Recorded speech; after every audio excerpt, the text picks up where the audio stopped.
Yo,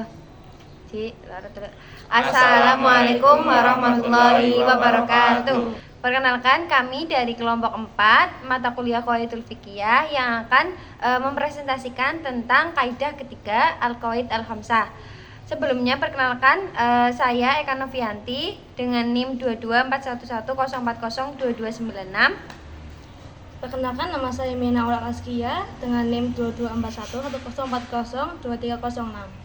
Ya, perkenalkan, nama saya Solehin Wildan dengan NIM 2241104022322. Ya, perkenalkan, nama saya Syafilul Ardiya pertama dengan NIM 2241110402324. Ya baik, saya sebagai pemateri pertama akan menjelaskan tentang pengertian dari kaidah ketiga al-masyaqqah tajlibu taisir. Al-masyaqqah menurut ahli bahasa atau secara etimologis adalah al-ta'ab, yaitu kelelahan, kepayahan, kesulitan, dan kesukaran. Selanjutnya, tajlib bermakna yaitu mendatangkan dan menghadirkan.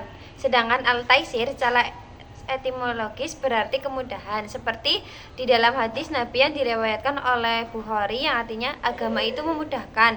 Agama yang disenangi Allah adalah agama yang benar dan mudah.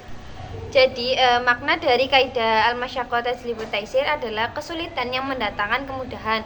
Maksudnya yaitu hukum-hukum yang sudah ditentukan nas di dalam penerapannya. Apabila ada sebab-sebab kesulitan dan kesukaran bagi mukallaf atau subjek hukum dalam peribadatan, maka syariah meringankannya sehingga mukallaf mampu melaksanakannya tanpa kesulitan dan kesukaran. Dan kaitan dengan al-masyaqqah tajlibu taisir di sini ditentukan oleh nas dan ruang lingkupnya dalam hal ibadah apa saja. Saya di sini akan melanjutkan yang kedua, yaitu dalil dari kaidah al-masyaqqah tajlibu taisir. Setiap pengaplikasian segala jenis kaidah fikih tanpa terkecuali kaidah fikih al-masyaqqah tajlibu taisir tentunya harus benar-benar komprehensif, di mana harus ada petunjuk syar'i berupa dalil-dalil yang membenarkan pengaplikasiannya. Adapun beberapa dalil tersebut antara lain yang pertama yaitu dari dalil Al-Qur'an yang terdapat dalam Al-Qur'an surat Al-Baqarah ayat 185 yang artinya beberapa hari yang ditentukan itu ialah bulan Ramadan, bulan yang di dalamnya diturunkan permulaan Al-Qur'an sebagai petunjuk bagi manusia dan penjelasan-penjelasan mengenai petunjuk itu dan pembeda. Karena itu barang siapa di antara kamu hadir di bulan itu, maka hendaklah ia berpuasa pada bulan itu, dan barang siapa sakit atau dalam perjalanan, maka sebanyak hari yang ditinggalkan itu pada hari-hari yang lain Allah menghendaki kemudahan bagimu dan tidak menghendaki kesukaran bagimu, dan hendaklah kamu mencukupkan bilangannya, dan hendaklah kamu mengungkapkan Allah atas petunjuknya yang diberikan kepadamu supaya kamu bersyukur. Selanjutnya dalil-dalil dari hadis. Banyak sekali hadis Nabi Shallallahu Alaihi Wasallam yang menjadi dasar terbentuknya kaidah ini.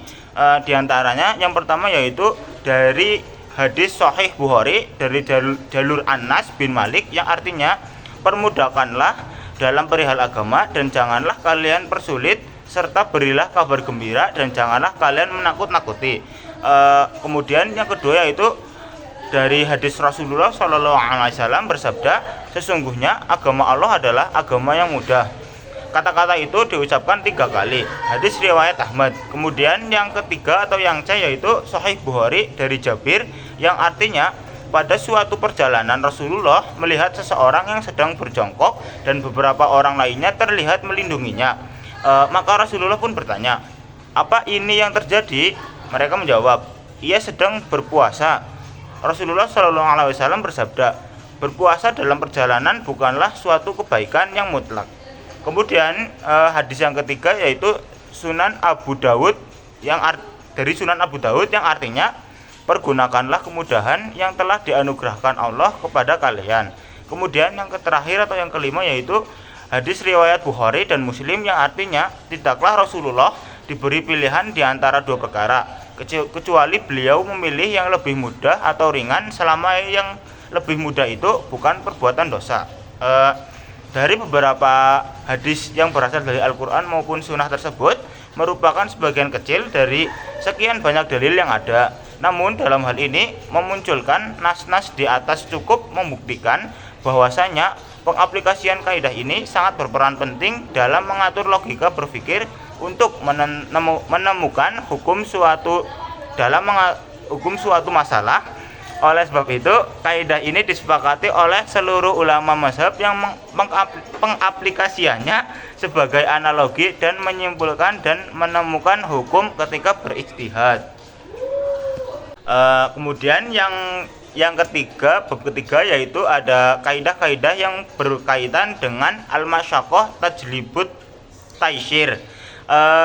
Dari kaidah asasi tersebut kemudian dimunculkan kaidah-kaidah cabangnya dan bisa disebut dobit karena hanya berlaku pada bab tertentu. Yang pertama yaitu apabila suatu perkara menjadi sempit maka hukumnya meluas. Kaidah ini sesungguhnya yang tepat merupakan cabang dari kaidah al-masyaqqah tajlibut taisir. Sebab al-masyaqqah itu adalah kesempitan atau kesulitan. Seperti boleh berbuka puasa pada bulan Ramadan karena sakit atau bepergian jauh. Sakit dan bepergian jauh merupakan suatu kesempitan, maka hukumnya menjadi luas, yaitu kebolehan terbuka. Akan tetapi bila orang sakit itu sembuh kembali, maka hukum wajib melakukan saum itu kembali pula. Oleh karena itu muncul pada kaidah kedua. Yang kaidah kedua yang artinya itu apabila suatu perkara menjadi meluas, maka hukumnya menyempit. Kaidah ini juga dimaksud untuk meringankan yang sudah ringan. Oleh karena itu kaidah ini digabungkan menjadi satu. Ya, kemudian kaidah cabang yang kedua yaitu apabila yang asli sukar dikerjakan maka berpindah kepada penggantinya. Contohnya tayamum sebagai pengganti wudhu. Seseorang yang menggosok harta orang lain wajib mengembalikan harta aslinya. Apabila harta tersebut telah rusak atau hilang sehingga tidak mungkin dikembalikan kepada pemiliknya, maka dia wajib menggantinya dengan harganya. Demikian juga halnya dengan orang yang meminjam suatu benda, kemudian benda itu hilang, misalnya buku. Maka penggantinya buku yang sama, baik judul, penerbit maupun cetakannya, atau diganti dengan harga buku tersebut dengan harga di pasaran. Kaidah cabang yang ketiga yaitu apa yang tidak mungkin menjaganya, menghindarkannya, maka hal itu dimakan. Contohnya pada waktu sedang saum, kita berkumur-kumur, maka tidak mungkin terhindar dari rasa air di mulut atau masih ada sisa-sisa darah pada pakaian yang sulit dibersihkan dengan cucian. Kaidah cabang yang keempat yaitu keringanan itu tidak dikaitkan dengan kemaksiatan. Kaidah ini digunakan untuk menjaga agar keringanan di dalam. Selanjutnya kaidah keempat yaitu keringanan itu tidak dikaitkan dengan kemaksiatan. Kaidah ini digunakan untuk menjaga agar keringanan di dalam hukum tidak disalahgunakan untuk melakukan maksiat. Seperti orang berpergian dengan tujuan melakukan maksiat, misalnya untuk membunuh orang, atau untuk berjudi atau berdagang barang-barang yang diharamkan, maka orang semacam ini tidak boleh menggunakan keringanan di dalam hukum Islam. Misalnya orang yang berpergian untuk berjudi kehabisan uang, atau untuk slot dan kelaparan, kemudian ia makan daging babi, maka dia tidak dipandang sebagai orang yang menggunakan rukso, tetapi tetap berdosa dengan makan daging babi tersebut. Kaidah kelima yaitu apabila suatu kata sulit diartikan dengan arti yang sesungguhnya, maka kata tersebut berpindah artinya kepada arti kiasannya. Contohnya seseorang berkata, saya wakafkan tanah saya ini kepada anak Kiai Ahmad. Padahal semua tahu bahwa anak Kiai tersebut sudah lama meninggal. Yang ada adalah cucunya. Maka dalam hal ini, kata anak harus diartikan cucunya, yaitu kata kiasannya bukan kata sesungguhnya. Sebab tidak mungkin mewakafkan harta kepada yang sudah meninggal dunia. Selanjutnya yaitu kaidah keenam. Apabila sulit mengamalkan suatu perkataan, maka perkataan tersebut ditinggalkan. Contohnya, apabila seseorang menuntut warisan dan mengaku bahwa dia adalah anak dari orang yang meninggal, kemudian setelah diteliti dari akta kelahirannya, ternyata dia lebih tua dari orang yang meninggal yang diakuinya sebagai ayahnya, maka perkataan orang tersebut ditinggalkan dalam arti tidak diakui perkataannya. Yang ketujuh yaitu bisa dimanfaatkan pada kelanjutan perbuatan dan tidak bisa dimanfaatkan pada permulaannya.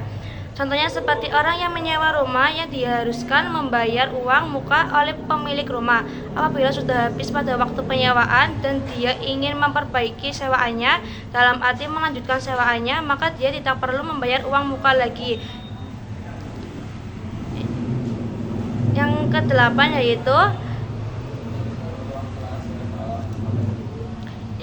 yaitu dimaafkan pada permulaan tapi tidak dimaafkan kepada kelanjutannya. Terjadi pada kasus yaitu orang yang melakukan perbuatan hukum karena tidak tahu bahwa perbuatan tersebut dilarang. Contohnya pria dan wanita melakukan akad nikah karena tidak tahu bahwa di antara keduanya dilarang melangsungkan akad nikah, baik karena nazab,